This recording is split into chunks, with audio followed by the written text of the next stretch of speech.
versa sobre el valor de la escultura pública como horizontalidad habitable, y es una comunicación que ha preparado la profesora Marta Linaza, quien no puede estar con nosotros hoy, y en su lugar presentará esta comunicación la profesora Raquel Sarra, ambas de la Universidad Rey Juan Carlos de Madrid. Cuando quiera, Raquel. Bueno, en primer lugar quería agradeceros a la organización del Congreso esta oportunidad y este encuentro con colegas de profesión, también con algunos amigos, y la oportunidad de debatir sobre este tema que es tan interesante, ¿no? Esta vertiente. Tampoco común. Sí, tampoco común, efectivamente. Quería agradecer al maestro Antonio López su intervención. Durante su discurso me ha hecho recordar algunos de los motivos por los que me convertí en escultora, y también me ha hecho evocar todas las sesiones de aprendizaje que tuve con el maestro Paco López, que fue profesor mío de medalla y de relieve, algo muy alejado de la monumentalidad, pero que quizás es una de las disciplinas en las que más feliz me encuentro, aunque también haya trabajado la escultura de gran formato. Y me ha emocionado mucho recordar aquellas clases con Paco. Y también agradecer a Julio su discurso, porque tiene mucho que ver con algunos aspectos que luego trabajaremos. Precisamente el otro día trabajé ese texto de la estética de lo pulido con mis alumnos y tuvimos un intenso debate en la clase de máster, ¿no? Algo que está totalmente en moda. Bueno, yo voy a hablar en nombre de mi compañera Marta Linaza, por un motivo de salud no ha podido estar con nosotros, así que prácticamente lo que voy a leer es lo que ella me ha facilitado. El valor de la escultura pública como horizontalidad habitable. Para dar forma a esta comunicación he seleccionado varias obras de artistas muy distintos que espero me ayuden a construir de manera clara mi pequeño discurso sobre el horizonte y su capacidad para sugerir un tipo de escultura con la que me siento especialmente identificada. Comenzamos con la Plaza de los Fueros, en Vitoria, obra de Eduardo Chillida y Luis Peña Ganchegui, en la que podemos ver una enorme extensión de suelo. Se ha actuado sobre ese espacio como si fuera pura materia, terracota o alabastro, grabando y dando forma a una nueva plaza de granito puesta a disposición del ciudadano, en la que existen muy diversas zonas fruto de una composición muy estudiada. Desde las más expuestas para celebraciones y juegos relacionados con los fueros, a otras más íntimas donde acomodarse para charlar o mirar al tendido. Y como guiño especialmente interesante, vemos la escultura dentro de la escultura, recurso habitual en el cine, la pintura y la fotografía, pero raro en el ámbito de la escultura. En un lugar casi escondido se presenta solemne y casi religiosamente una pequeña, en comparación a las dimensiones de la plaza, una pequeña escultura de hierro de Chillida.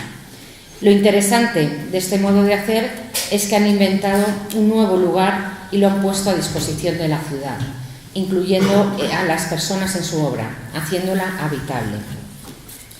A continuación quisiera mostrarles la imagen de otra obra en la que suelo y horizonte juegan de una manera paralela. Se trata del monumento a las víctimas del Holocausto de Peter Eisenman en Berlín. La obra se adapta a la topografía del lugar, adquiriendo un movimiento dentro de su carácter horizontal. En su inmensidad, ocupa 19.000 metros cuadrados, es un lugar de permanente tensión que crea una serie de espacios nuevos por los que transitar. Es habitable tanto como lo puede ser un cementerio, con esa enorme contradicción entre vida y muerte, pero además un lugar dentro de la ciudad, un lugar que ha sido testigo y que ahora se muestra. Una obra muda y silenciosa, así como muy elocuente. En el proyecto inicial trabajó junto a Eisenman el artista Richard Serra, lo que podría vincularse a la idea de peso y geometría que recorre toda la obra. Seguimos hablando de geometría en esta otra obra, Square Depression, de Bruce Nauman, que proyectó para el Sculptor Project de Münster y que no se realizó hasta la convocatoria de 2007. momento en que se construyó en el campus de la Universidad de Ciencias Naturales de la ciudad alemana. Vemos el proyecto desde sus primerísimos bocetos de 1977. Naumann alude con este trabajo a la confrontación de la experiencia privada con el espacio público. La obra es una plaza romboidal descendente, excavada hacia abajo, compuesta por 4 lados que se encuentra en un punto en el centro, a 2 metros de profundidad respecto del perímetro. Una persona de pie en este punto no podrá ver más que el monumento, su interior, estar dentro de él. Así consigue Naumann la experiencia de estar solo. Es un hecho que la pieza es habitable públicamente, la intimidad. Es otro de los ejemplos en los que la creación de espacio es más importante y urgente que la simple ocupación de un lugar. Estos 3 ejemplos tienen en común no solo la idea de espacio, también les une el hecho de ser escultura pública en la ciudad y ser escultura promovida por instituciones públicas o privadas. A continuación, veremos ejemplos de escultura pública completamente distintos, alejados del entorno urbano, lejos en la naturaleza, insertadas donde lo temporal y lo transitorio es evidente, donde los elementos ayudan a definir sus discursos, donde las obras se revelan a través de las fotografías y otros documentos gráficos y audiovisuales, que no son la obra misma, pero que podrían funcionar como estímulos para que la gente visitara la obra, en palabras de Nancy Holt. Precisamente de ella es la siguiente pieza que les muestro, St. Tunnels. Tras mucho tiempo de búsqueda, la artista adquirió una parcela de 16 hectáreas en el desierto de Utah. En ella situó 4 enormes tuberías de hormigón en forma de cruz de 6 metros de largo y 3 de diámetro. Su disposición se corresponde con las posiciones del sol sobre el horizonte durante los solsticios de verano e invierno. En esta época, en las semanas correspondientes al 21 de junio y al 21 de diciembre, la luz solar inunda las tuberías. Cada una de las tuberías tiene, como pueden observar, distintas perforaciones que también atrapan la luz y se corresponden con las constelaciones de Draco, Perseo, Columba y Capricornio. Para la realización de esta obra, el artista trabajó con un astrofísico, varios astrónomos y personal técnico diverso. La pieza que la artista americana Patricia Johansson instaló en 1968 es una escultura de medio kilómetro de longitud sobre un tramo de vía de tren abandonada en Buskirch y la tituló Stephen Long, en recuerdo del ingeniero y diseñador de locomotoras. La obra horizontal carece de ángulos de observación y sus dimensiones rebasan el alcance visual de cualquier espectador, obligándole a transitar por el terreno inmediato a la escultura. La idea de recorrido apunta a otro tipo de percepción. Sus obras, que no han sido realizadas para ser vistas desde fuera, sino para ser experimentadas desde una perspectiva multisensorial, nos ofrecen este espectáculo. En palabras de Patricia Johansson, la línea se convierte en un vehículo a través del cual explorar todos los sistemas que contiene: la luz y el color naturales, ecosistemas acuáticos, el tiempo, las plantas, los animales, la geología. Las 3 líneas que forman la obra de color rojo, amarillo y azul, en contraste con su entorno, pueden verse como un marco del paisaje. El ejemplo que vemos a continuación es una obra de la artista húngara Agnes Dené, quien en 1982 plantó un trigal en un descampado en Nueva York. La obra fue titulada What Feel a Confrontation, campo de trigo, una confrontación. El lugar donde trabajó se había ido formando con los escombros retirados al construir el World Trade Center, vertidos al río Houston con el fin de obtener más terreno y levantar el Battery Park City y el World Financial Center. Así es como se formó el descampado más grande de Manhattan. Dené organizó la distribución de 80 camiones de tierra fértil sobre unos 8.000 metros cuadrados de terreno. Hubo que arar 285 surcos individuales, eliminar piedras y escombros y sembrar el trigo a mano. Gracias al riego y al abono, el grano maduró ante la admiración de los visitantes. Llegada la época de la cosecha, fue segado, pero no pudo darse uso a la mies dado que el suelo estaba muy contaminado. No dar uso a ese trigo quizá no fue tan importante como llamar la atención y dar visibilidad a un problema real relacionado con el cereal y la economía del país. La obra es formalmente minimalista, un rectángulo que va cambiando de altura y color, pero no de forma.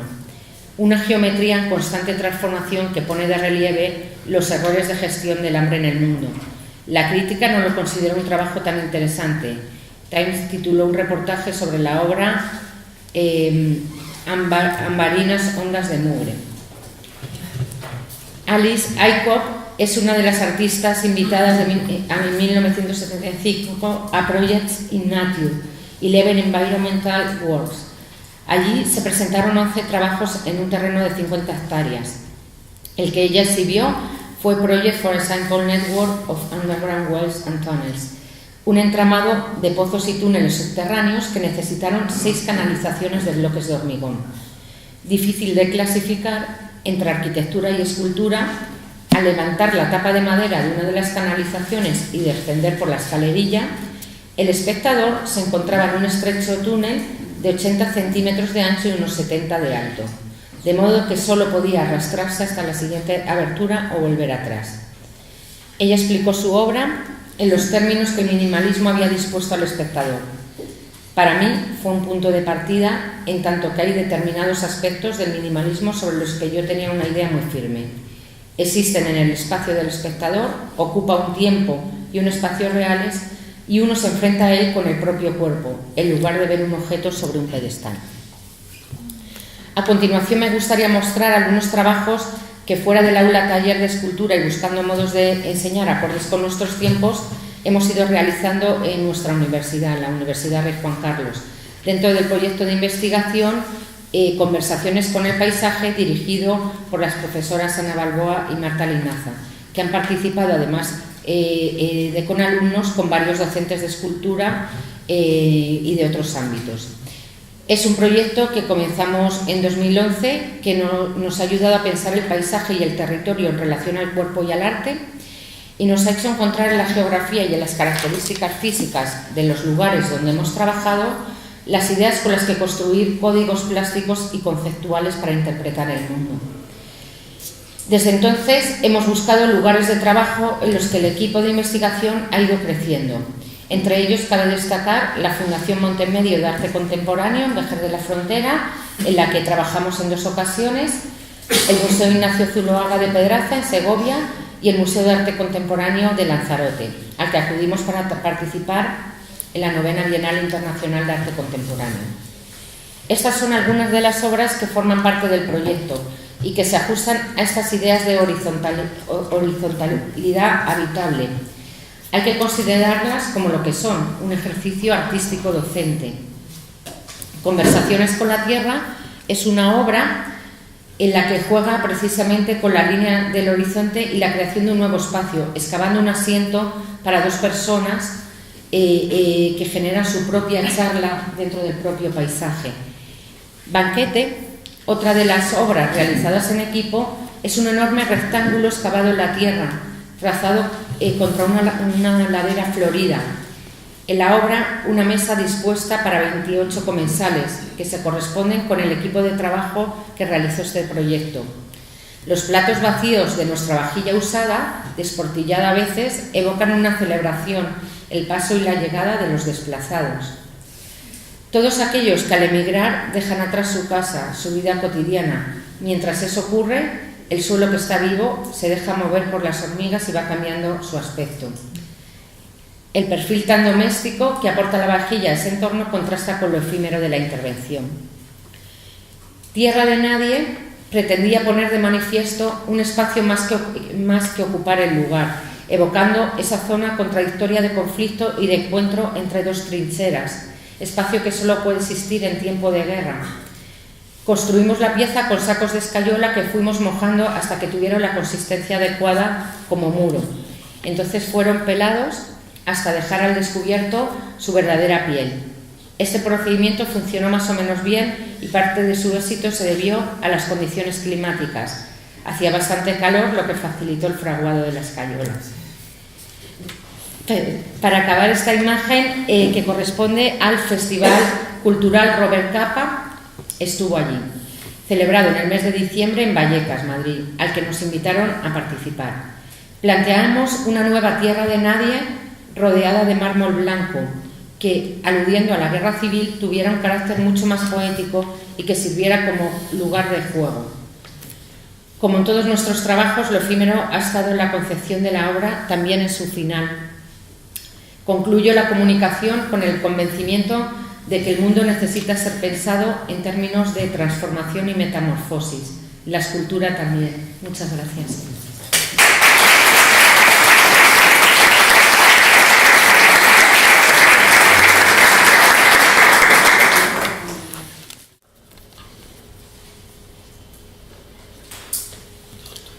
Bueno, buenos días.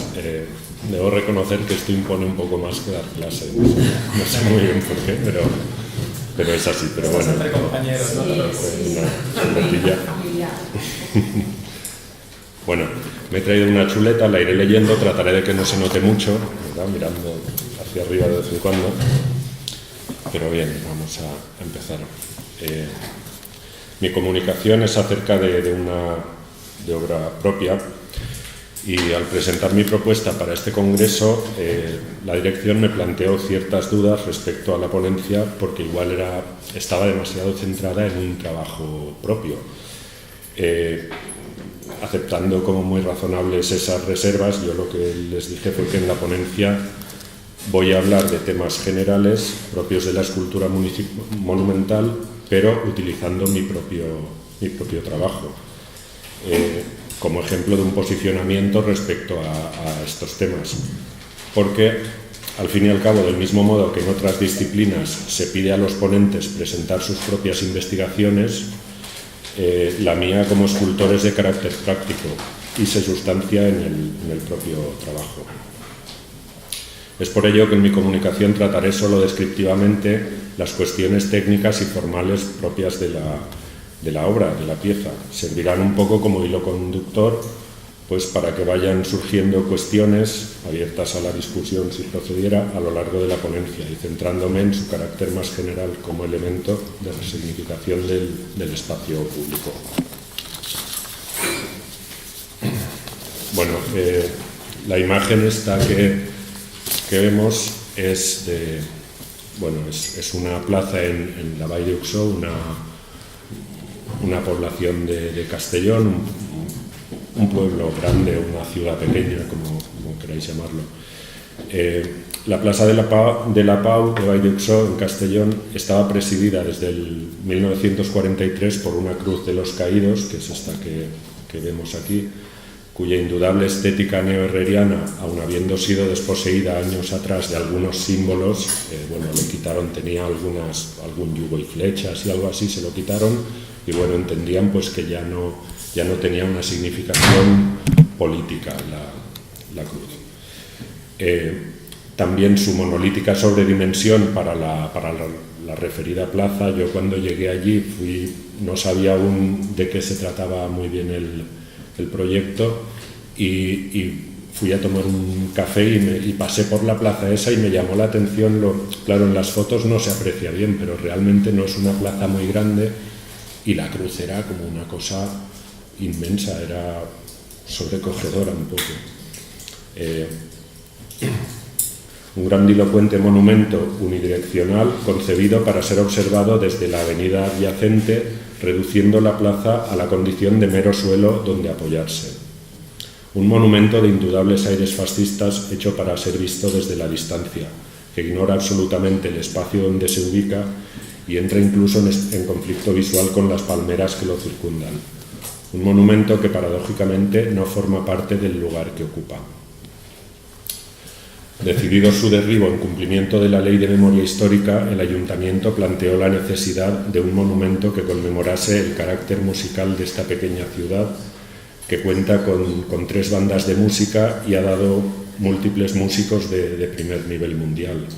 Realmente, pues eso es quizás la tradición más fuerte que podemos encontrar en esta ciudad, es la dedicación a la música. Y el ayuntamiento entendía que eso no estaba reflejado en ningún espacio en la ciudad.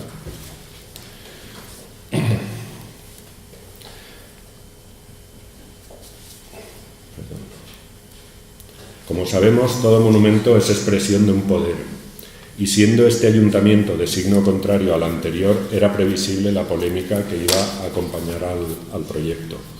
Por su carácter simbólico, la escultura pública se convierte frecuentemente en campo de batalla política, concitando a menudo las críticas más furibundas por parte de poderes antagónicos.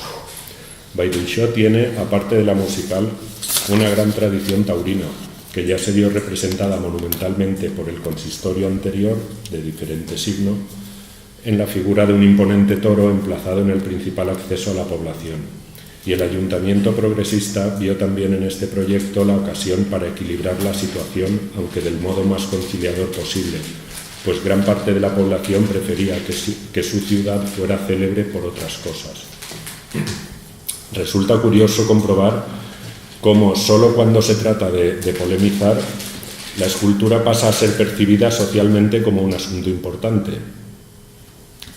Solo si hay polémica es importante la escultura y pasa a tener pues eso, una importancia social, a generar una contestación o un apoyo social importante. Merece reflexión aparte que tan a menudo la escultura pública adquiera relevancia social únicamente desde el conflicto.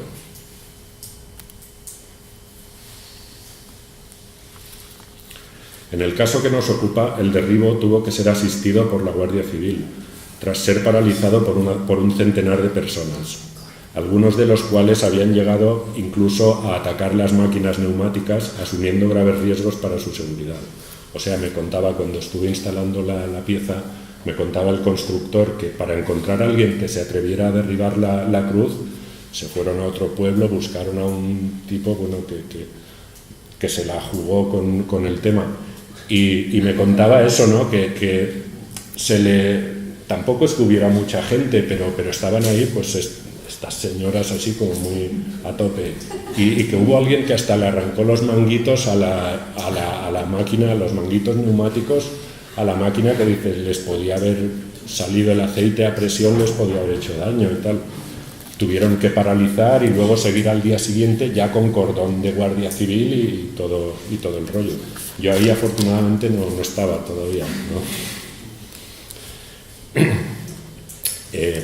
Posteriormente, durante la instalación de la pieza, la reacción se redujo ya solo a algunos insultos y a críticas en redes sociales de la plataforma Salvemos la Cruz.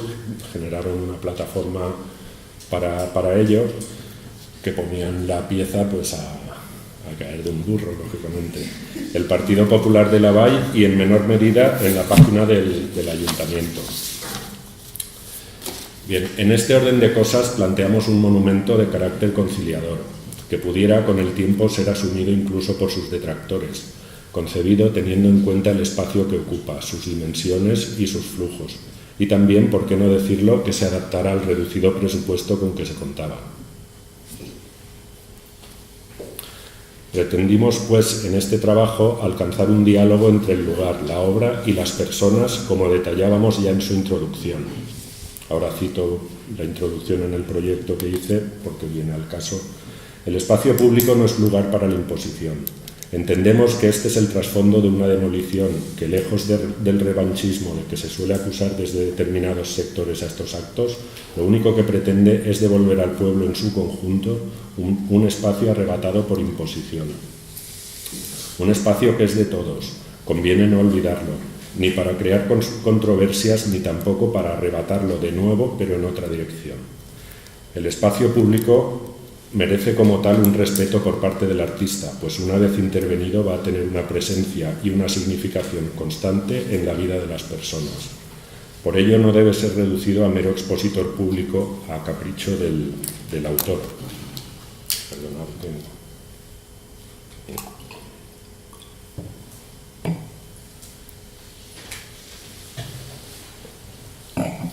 Intervenir un espacio público es tratar de aportarle algo, tratar de entenderlo y de dotarlo de un significado, ya sea social, funcional o conmemorativo.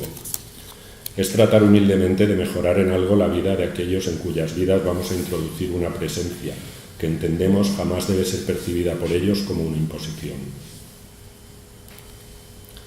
La plaza es un lugar muy animado donde el trasiego peatonal y rodado da la medida del pulso de la pequeña pero muy dinámica ciudad. Justo en su centro, a modo de rotonda pero con amplias aceras, se alzaba la cruz sobre un robusto pedestal y flanqueada por 4 palmeras. Entre el pedestal y las copas de las palmeras, que decidimos conservar en el proyecto, con la ausencia de la cruz, se podía generar un sugestivo espacio, justo por encima del tráfico. O sea, como el pedestal era más alto que los coches y las palmeras estaban por arriba, me sugería un suelo y un techo que con las proporciones de la plaza, ahí podía ocurrir algo que estuviera realmente ocurriendo para los que estaban transitando la plaza, porque el que llega conduciendo no lo ve prácticamente. Entonces, bueno, se generaba este espacio, ¿no? Era donde pensé que debía desarrollarse lo que iba a producir. La práctica inaccesibilidad de la isleta por el tráfico frecuente ya descartaba cualquier propuesta funcional o transitable de resignificación del referido espacio, por lo que resultó lógica la opción de generar un lugar conmemorativo e irrepetible. Un monumento que, a diferencia de la colosal cruz, se relacionase mejor con el espacio que ocupa y con la totalidad de las personas de cuyas vidas, en cierto modo, iba a formar parte.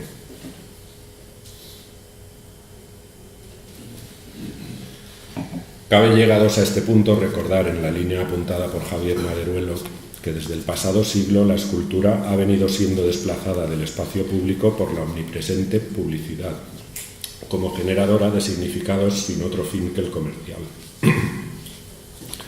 Es por ello que entendemos necesario, como servicio social, disputar dicho espacio, entendiendo nuestro trabajo más allá de la plástica, como un conjunto complejo de estrategias comunicativas. En este sentido, y trascendiendo nuestro propio discurso plástico como escultores, trataremos de utilizar los más diversos lenguajes en función de su idoneidad para la creación de significados desde una concepción expandida de la escultura, más allá de sembrar por doquier muestras inequívocas y genéricas de nuestro propio arte, que además dialoguen con el lugar que ocupan ni con el público que lo habita. En función de esta idea decidimos recurrir a una concepción escultórica tradicional, como medio para la generación de significado en un espacio público.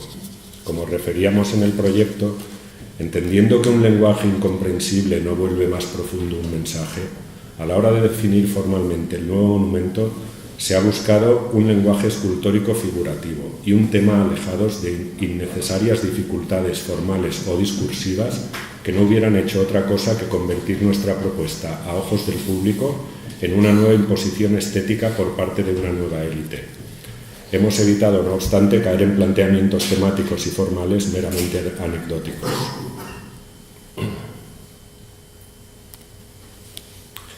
Nuestra propuesta se sustanció en ofrecer una interpretación simbólica y lúdica de la céntrica plaza como el lugar desde donde se dirige armónicamente el trasiego dinámico y pujante de la ciudad, mediante la evocación de la figura de un imaginario director que, desde el lugar reinterpretado y antes ocupado por el símbolo franquista, dirige dicho trasiego como si de una pieza musical se tratara.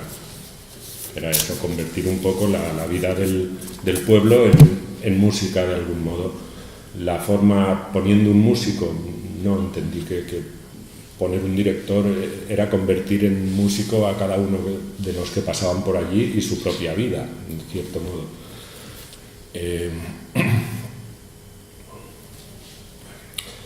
La plaza, entendida como epicentro vital de la ciudad, la cruz transmutada en podium, desde el cual planteamos un figurado director bajo cuya batuta se transforma metafóricamente en música el latido mismo de la ciudad. Esta foto, en vez de modelarlo en mi taller, por problemas de tiempo, lo modelé en casa, en el jardín, así podía estar pendiente de mi hijo, o sea, en fin, hacía buen tiempo cuando modelé y pude hacerlo ahí fuera. Habría también mucho que hablar probablemente acerca de las condiciones en que muchas veces toca trabajar, porque, como decían ya anteriormente, no es fácil tener encargos y no siempre se puede vivir de esto dignamente. Para evitar en la referida figura cualquier interferencia debida a un sesgo de género o social, decidimos dotar a la pieza de connotaciones formales propias del generalizado imaginario de las esculturas de ángeles del siglo XIX, buscando ese tipo de belleza andrógina que, a modo de ejemplo, personificó el joven Taccio del film Muerte en Venecia de Visconti.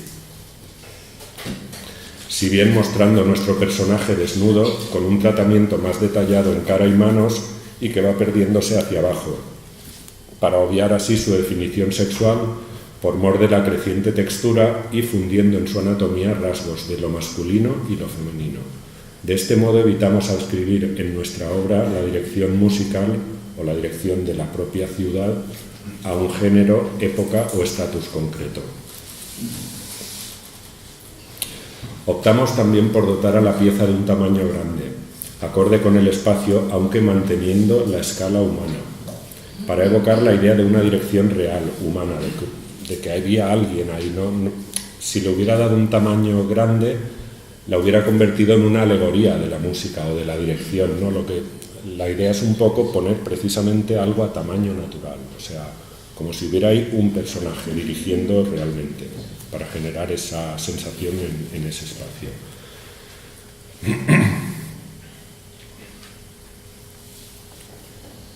Para evocar la idea de una dirección real humana, evitando la posible lectura del monumento como mera alegoría ornamental de exaltación de la música, bueno, lo que os he dicho ya. Más que una escultura autorreferencial, la pieza fue concebida como elemento expresivo, para generar una metáfora que la trascienda, buscando que la propia plaza se convierta en obra, en figurado corazón armónico del trasiego de la ciudad convertido en música. Entendemos que la elección consciente de un lenguaje figurativo y en cierto modo decimonónico para un proyecto de arte público puede ser percibido como un cierto desafío al historicismo de esa norma no escrita que a veces parece determinar la vigencia de unos lenguajes sobre la obsolescencia de otros. Pues lo es un desafío a esa norma no escrita. Entendemos simplemente que vengan de donde vengan los distintos lenguajes, son recursos que pueden resultar idóneos para la expresión de una idea, y resultaría tópico renunciar a ellos por mor de una simple visión historicista.